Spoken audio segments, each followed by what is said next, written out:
अस्सलामु अलैकुम रहमतुल्लाहि व बरकातुहू। आज की इस वीडियो में बात करेंगे कि क़ुरबानी के जानवर की कलेजी खाना हलाल है या हराम।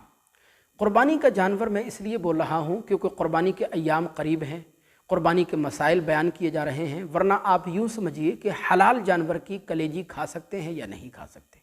हालांकि हमारे बहुत से अहबाब कलेजी को बहुत ज़्यादा पसंद करते हैं और बहुत शौक़ से खाते हैं।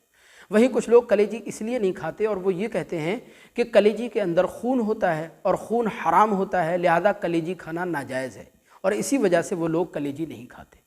लिहाजा कलेजी खाने के बारे में हुक्म शरई क्या है, यानी शरीयत मुताहरा इस बारे में क्या कहती है, कलेजी खाना चाहिए या नहीं खाना चाहिए।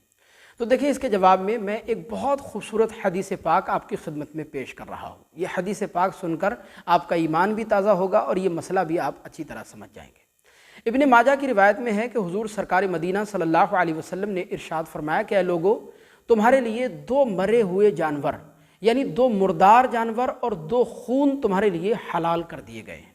यानी दो मरे हुए जानवर और दो खून तुम खा सकते हो, उनको इस्तेमाल कर सकते हो, उसके खाने में कोई हरज की बात नहीं है। पूछा गया वो कौन से, तो सरकार मदीना सल्लल्लाहु अलैहि वसल्लम ने इरशाद फरमाया दो मरे हुए जानवरों के बारे में, एक मछली और दूसरा टिड्डी, यानी ये दोनों तुम खा सकते हो।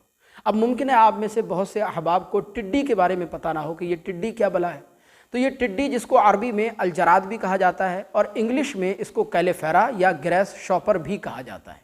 टिड्डी ये एक समूह की शक्ल में होते हैं, बिलखुसूस हमारे हिंदुस्तान में, पाकिस्तान में पाए जाते हैं, और ये जिस फसल में भी चले जाते हैं तो बाज़ औक़ात फसल को तबाह बर्बाद कर देते हैं। लिहाजा हुजूर अकरम सल्लल्लाहु अलैहि वसल्लम ने इन दो जानवरों को हलाल करार दिया, एक मछली और एक टिड्डी, और दूसरा दो खून तुम्हारे लिए हलाल कर दिए गए, एक कलेजी और दूसरा तिल्ली, यानी इनके खाने में कोई हरज की बात नहीं, इनको बिलाशुबा खाया जा सकता है।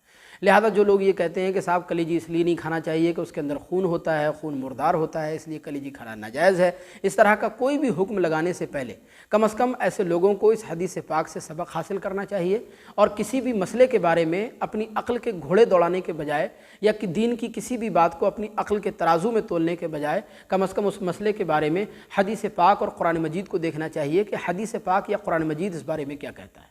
तो जो कुरान मजीद इस बारे में कहता है या हदीस पाक जो उस मसले के बारे में हुक्म देती है, उसी पर अमल करना चाहिए। मुझे उम्मीद है कि ये मसला आप अच्छी तरह समझ गए होंगे। अल्लाह अज़्ज़ा वजल हम सब को सही मानों में दीन की समझ अता फरमाए। अस्सलामु अलैकुम व रहमतुल्लाह।